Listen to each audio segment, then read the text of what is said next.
BSc nursing के लिए कल की डेट में लगा हुआ है। एग्जामिनेशन काउंटडाउन हमारा स्टार्ट हो चुका है। आज के इस वीडियो में हम डिस्कस करने जा रहे हैं कुछ इंपॉर्टेंट टिप्स या हमें क्या स्ट्रेटजी फॉलो करना चाहिए जैसे कि कल का हम एग्जामिनेशन अच्छे से दे सके, कैसे हम इस एग्जामिनेशन को क्वालिफाई कर सकें और किस तरीके से अगर हम प्लान करें तो हमारे ज़्यादा से ज़्यादा नंबर आ सकते हैं, जैसे हमको गवर्नमेंट मेडिकल कॉलेज मिल जाए। ठीक है, तो पूरे वीडियो में हम डिस्कस करेंगे कि क्या हमारी स्ट्रेटजी होनी चाहिए। मैंने अपनी एक स्ट्रेटजी बनाई हुई है, हो सकता है आपकी स्ट्रेटजी हमारी स्ट्रेटजी से बहुत अलग हो। आप हमारी स्ट्रेटजी भी देख लीजिए, आपको अच्छी लगती है फॉलो कीजिए, नहीं अच्छी लगती तो कम से कम अपनी स्ट्रेटजी जरूर से बना लीजिएगा कल एग्जामिनेशन जाने के पहले। तो आइए चलते सीधे वीडियो की तरफ। तो जैसे कि आपको पता है, सब्जेक्ट्स की बात करें तो कल के पेपर में फिजिक्स के 40 क्वेश्चंस, केमिस्ट्री के 40 क्वेश्चंस, बायोलॉजी के 40 क्वेश्चंस, इंग्लिश और जीके के 40 क्वेश्चन 2020 के और नर्सिंग एप्टीट्यूड के 40 क्वेश्चंस। ठीक है, तो पीसीबी का 120 क्वेश्चन और इंग्लिश जीके नर्सिंग एप्टीट्यूड का 80 क्वेश्चन। तो टोटल यहाँ पे हमारे पास 200 क्वेश्चन कल आने हैं मल्टीपल चॉइस। याद रखिए, मल्टीपल चॉइस क्वेश्चन ही आएंगे, सिर्फ 200 क्वेश्चन आएंगे, इंग्लिश में ही आएंगे, हिंदी में पेपर नहीं आएगा। साथ ही साथ इस क्वेश्चन को आपको 3 घंटे के अंदर मतलब 180 मिनट्स में ये पेपर आपको कंप्लीट करना है। कोई नेगेटिव मार्किंग नहीं है और टोटल मार्क्स पेपर का 200 है। तो इसका मतलब 200 क्वेश्चन आपको 3 घंटे के अंदर करने हैं, कोई नेगेटिव मार्किंग नहीं है, 200 मार्क्स का पेपर होगा। अभी एबीएमयू ने कोई क्वालिफाइंग मार्क्स का क्राइटेरिया नहीं दिया है, जैसे कि पिछले साल दिया था कि 50% जिसके मार्क्स आते हैं वो एलिजिबल होगा एडमिशन के लिए। तो अभी तक ऐसा कोई आदेश एबीवीएमयू की तरफ से नहीं आया है।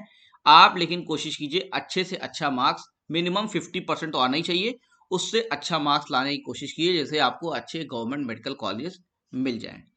तो आगे बढ़ते हैं। तो स्ट्रेटजी की अगर हम बात करें तो देखिए, आपके पास है 200 क्वेश्चन और आपके पास टाइम कितना है, 3 घंटा। 3 घंटे में होते हैं 180 मिनट। तो 200 क्वेश्चन अगर आप 180 मिनट्स में सॉल्व करें तो मतलब हर क्वेश्चन पे आपको 0.9 या हम कह सकते हैं मैक्सिमम 1 मिनट मिल रहा है, इससे ज्यादा नहीं मिल रहा है।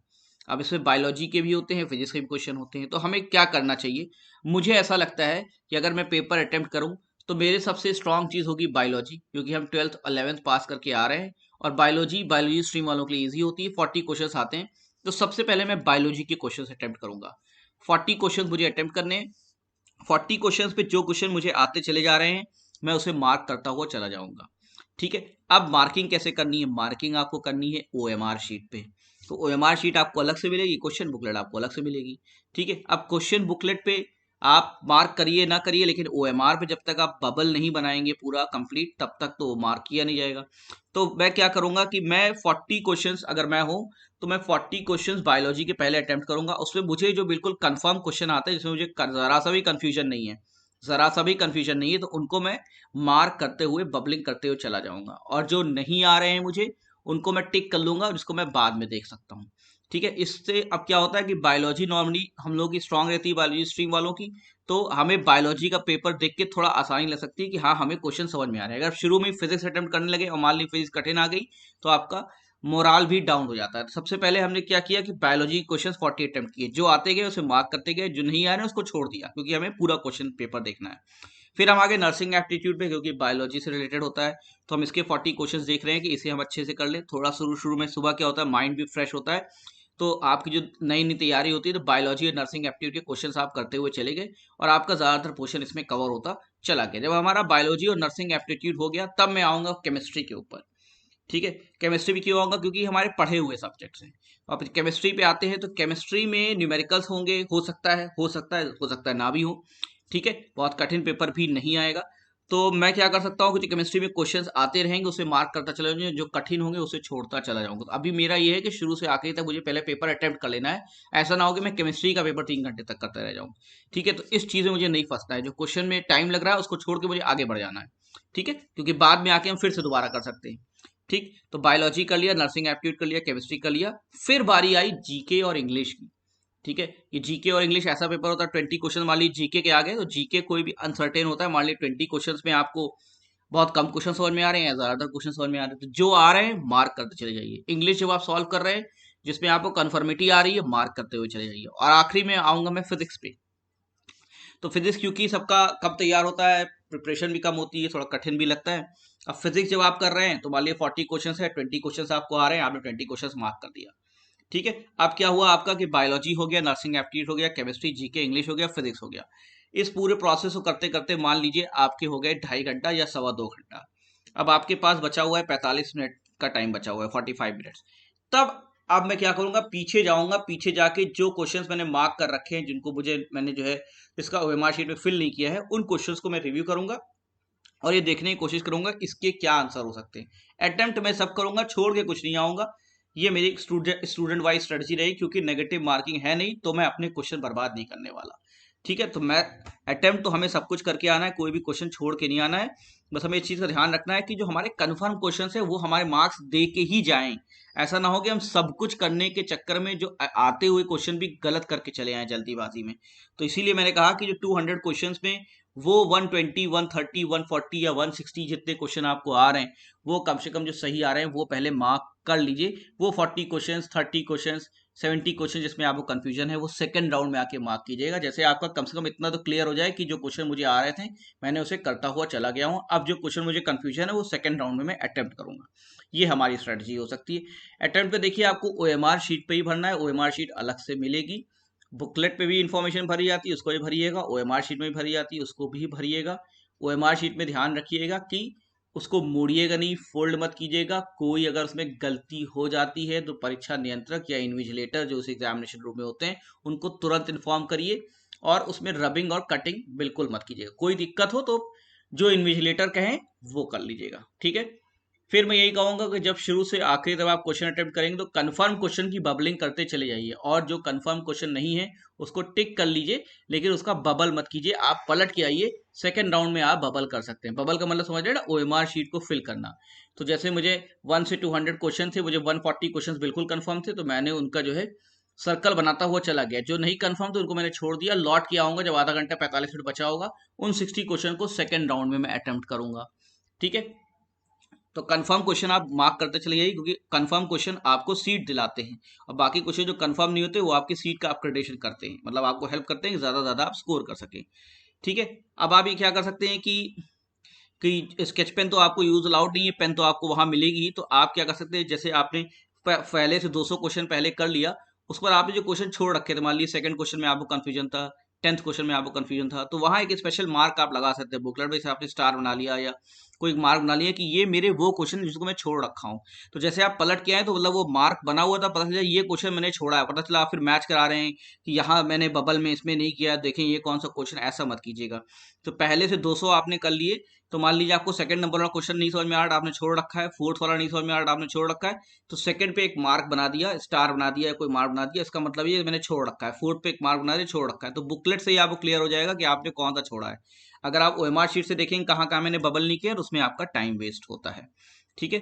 फिर आपका जब पेपर कंप्लीट हो जाए तो 10 मिनट पहले अगर आपको लगे मेरा कंप्लीट हो गया, तो एक बार फिर से सारे क्वेश्चन चेक कर लीजिए। बबलिंग आप कर चुके होंगे, ओएमआर शीट की डिटेल चेक कर लीजिए, आपका नाम, आपका रोल नंबर सब सही लिखा है, बुकलेट चेक कर लीजिए, सिग्नेचर सब हुई है कि नहीं हुई है, ये सब चीजें चेक कर लीजिएगा। टाइम आपके पास रहेगा, परेशान मत होइएगा इस चीज को लेके, ठीक है।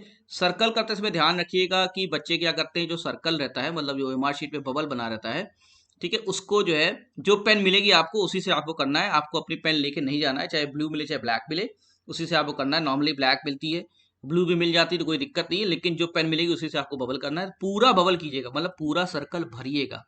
बच्चे क्या करते हैं, आधा भर देते हैं, बाहर निकाल देते हैं, तो आप उसका गोला प्रॉपरली बना के पूरा पूरा फिल कीजिएगा, यही तरीका होता है। आधा अधूरा नहीं कि मतलब गोला बनाया और छोटा सा अंदर एक छोटा सा और गोला बना दिया, नहीं, पूरा बबल को पूरा प्रॉपरली सर्कल कीजिएगा। ये बहुत इंपॉर्टेंट एग्जामिनेशन इंस्ट्रक्शन है, बहुत इंपॉर्टेंट एग्जामिनेशन टिप्स है, क्योंकि बच्चे क्या करते हैं, आधा गोला कर देते हैं तो वो मार्क नहीं होता, उसमें प्रॉब्लम होती है, मार्क नहीं होता, गलत हो जाता है। और एक क्वेश्चन का एक ही बबल मार्क कीजिएगा। अगर आप गलती से 2 कर देंगे तो वो भी मार्क नहीं होगा। जैसे आपने फर्स्ट क्वेश्चन में आपने ए भी मार्क कर दिया, बी भी मार्क कर दिया, गलत हो जाएगा, ठीक है। मान लीजिए आपने फर्स्ट क्वेश्चन में ए मार्क किया था, आपको लग रहा है बी सही है, तो अब ए मार्क हो गया तो उसमें कोई चेंज तो हो नहीं सकती, तो अब आपके पास कोई ऑप्शन नहीं बचा हुआ था। इसीलिए मैं कह रहा हूँ बबल करते समय ध्यान रखिएगा कि किस क्वेश्चन कंफर्म है उन्हीं को बबल कीजिएगा, बाद में लौटते समय किसी को बबल कर सकते हैं। अब एक इंपॉर्टेंट टिप मैं आपको देता हूँ। इंपॉर्टेंट टिप ये है कि नेगेटिव मार्किंग क्योंकि इसमें है नहीं, ठीक है। मान लीजिए आपने 200 में से आपको 140 क्वेश्चंस आ रहे थे, ठीक है, और 60 क्वेश्चंस आपको नहीं आ रहे थे। मान लीजिए आपकी तैयारी बेटर तरीके से नहीं हो पाई किसी वजह से, या पेपर मान लीजिए बहुत टफ आ गया, तो मान लीजिए 60 क्वेश्चंस नहीं आ रहे, ठीक है, 140 क्वेश्चंस आ रहे हैं। अब इस 60 क्वेश्चन में आपको पल्ले ही नहीं पड़ रहा है कि मुझे क्या करना है। अगर आपको इस 60 क्वेश्चन में बिल्कुल भी नहीं समझ में आ रहा है कि मुझे क्या करना है, तो उसकी एक इंपॉर्टेंट टिप होती है, तो ये 60 क्वेश्चन आपको छोड़ने नहीं है, ठीक है, आपको इसे अटेम्प्ट करके आने, ये नहीं कि मुझे नहीं आता था, क्योंकि नेगेटिव मार्किंग है नहीं। तो अब क्या करता है नॉर्मली स्टूडेंट कि मान लीजिए 60 में अब वो 40 कुछ क्वेश्चन तो आप समझने की कोशिश करेंगे इसका आंसर क्या हो सकता है, तो 60 में मान लिया आपने 20 सॉल्व कर गए, बचे 40 जिसको आपको बिल्कुल नहीं पता है कि इसका आंसर क्या हो सकता है। तो उसमें ऐसे मत कीजिए किसी में ए मार्क कर दिया, किसी में बी मार्क कर दिया, किसी में सी मार्क कर दिया, किसी में डी मार्क कर दिया। उसका एक बहुत अच्छा फॉर्मूला होता है। आप क्या कीजिए कि जैसे 40 क्वेश्चन आपके छूट गए हैं, इन सभी 40 क्वेश्चन में, इन सभी जो छूटे हुए, ध्यान सुनिएगा, इन सभी ध्यान सुनिएगा, इन सभी छूटे हुए 40 क्वेश्चंस में या तो सभी में ए मार्क कर दिए, सभी में बी मार्क कर दिए, सभी में सी मार्क कर दिया, या सभी में डी मार्क कर दिए। ये मेरी स्ट्रैटेजी है। इससे फायदा क्या होता है, इससे फायदा ये होता है कि जैसे आप जैसे आपके पास 40 क्वेश्चन है, तो आप मान के चलिए कि 25% क्वेश्चन तो उसमें ऐसे होंगे ना जिसमें ए ऑप्शन होगा। अब 25% हो सकता है कि बी हो, 25% सी हो, 25% डी, ये प्रोबेबिलिटी है। तो अगर आप 40 में सब में ए मार्क कर दिया आपने, ये ना ध्यान देते हुए कि बी है होगा, सी होगा या डी होगा, तो क्या होगा कि एटलीस्ट 40 में 25% क्वेश्चन, मतलब 10 क्वेश्चन तो आपके सही हो ही जाएंगे। हो सकता है ए ज्यादा रहा हो, तो हो सकता है 10 से 15 क्वेश्चन सही हो जाए, लेकिन 10 से कम हो इसकी चांसेस कम है। तो अगर आपके 40 क्वेश्चंस बिल्कुल नहीं आ रहे हैं, 20 क्वेश्चन बिल्कुल नहीं आ रहे हैं, तो जो बचे हुए क्वेश्चन हैं उन सभी में एक ही जैसी मार्किंग अगर आप कर देते हैं, सब में ए मार्क कर दिया या बी मार्क कर दिया, सी मार्क कर दिया, डी मार्क कर दिया, तो इससे ये फायदा होता है कि एटलीस्ट 25% क्वेश्चन तो उसमें सही हो जाते हैं। जैसे मैंने कहा 40 नहीं आ रहा, तो 40 में 10 क्वेश्चन तो आपके सही हो जाएंगे। और ऐसे आप रैंडमली मार्क कर देंगे किसी में ए बी सी डी, हो सकता है सब गड़बड़ हो जाए और आखिरी में से 5-6 क्वेश्चन सही हो। तो अगर आपको किस्मत ही वहां पे आजमानी है, तो ऐसा कीजिए कि प्रोबेबिलिटी के साथ कीजिए। आप एक ही बचे हुए क्वेश्चन में या तो ए मार्क कर दिया, बी मार्क कर दिया, सी मार्क कर दिया, डी मार्क कर दिया। इससे आपकी चांसेस क्वेश्चन सही होने की बढ़ जाती है 35%। ठीक है, ये मेरी स्ट्रेटजी है, बाकी आपके ऊपर डिपेंड करता है आप इसे यूज करना चाहते हैं कि नहीं करते, that depends on your self. क्या लेके जाना है, कलर्ड प्रिंट आउट लेके जाना है। बहुत से बच्चे अभी भी कह रहे हैं कि सर ब्लैक एंड व्हाइट, बिल्कुल नहीं, अलाउड ही नहीं है। मैं बिल्कुल नहीं कहूंगा, ना उस पर एडमिट कार्ड पे लिखा हुआ है। कलर्ड प्रिंट आउट आपको लेके जाना है एडमिट कार्ड का, साथ ही साथ फोटो आईडी लेके जानी ही जानी है। फोटो आईडी में 4 उन्होंने बताया है, Aadhaar card, PAN card, voter ID card और पासपोर्ट, यही है। आप बेस्ट है कि आप आधार कार्ड ओरिजिनल लेके जाइए, ठीक है, ओरिजिनल, ओरिजिनल का मतलब फोटो कॉपी नहीं होता, ओरिजिनल, ठीक। मास्क लेके जाना है आपको अपना, जरूरी है मास्क लेके जाना, वहां मास्क नहीं दिया जाएगा, मास्क 2 रख लीजिएगा कम से कम। और हैंड ग्लव्स पहनिए, हाथों के दस्ताने या सैनिटाइजर आपको लेके जाना है। 50 ml बॉटल, 50 ml की बॉटल। अगर पानी आपको लेके जाना है तो ट्रांसपेरेंट वाटर बॉटल लेके जाना है, तो बॉटल का रैपर उखाड़ लीजिएगा, पानी आर पार दिखता रहे, ऐसी बॉटल आप यूज कर सकते हैं, ठीक है। एग्जामिनेशन रूम में जब जब जाएंगे ध्यान रखिएगा कि जो भी इंफॉर्मेशन शुरू में आराम से भरिएगा, बुकलेट पहले पढ़ लीजिएगा। जो बुकलेट होती है क्वेश्चन बुकलेट, उस पर शुरू में इंस्ट्रक्शन लिखे रहते हैं, उनको पहले ध्यान से पढ़ लीजिएगा, आराम से, जल्दीबाजी मत कीजिएगा। पेन आपको वहां मिल जाएगी, आपको अपनी पेन लेके जानी नहीं है। ओएमआर शीट में जो आपको बबलिंग करनी है, जहां कहा गया है लिखने के लिए, जहां साइन करने के लिए कहा गया है, बस वहीं भरिएगा। इसके अलावा अपनी तरफ से कुछ मत लिख दीजिएगा, ठीक है। कोई अगर आपको कंफ्यूजन हो रही है, तो जो परीक्षा नियंत्रक है, इन्विजिलेटर है, उनसे तुरंत संपर्क कीजिए। ऐसा नहीं है कि गलत आप कर लिए फिर संपर्क कीजिए, गलती से पहले संपर्क कर लिया तो अच्छी बात है, गलत हो गया तब भी आप संपर्क कर सकते हैं, ठीक है। रफ वर्क कहाँ करनी होगी, रफ वर्क जो क्वेश्चन बुकलेट होगा उसमें रफ वर्क के लिए जगह बनी होगी बैक ऑफ द बुकलेट पे, उस पे आप रफ वर्क कर सकते हैं, ठीक है।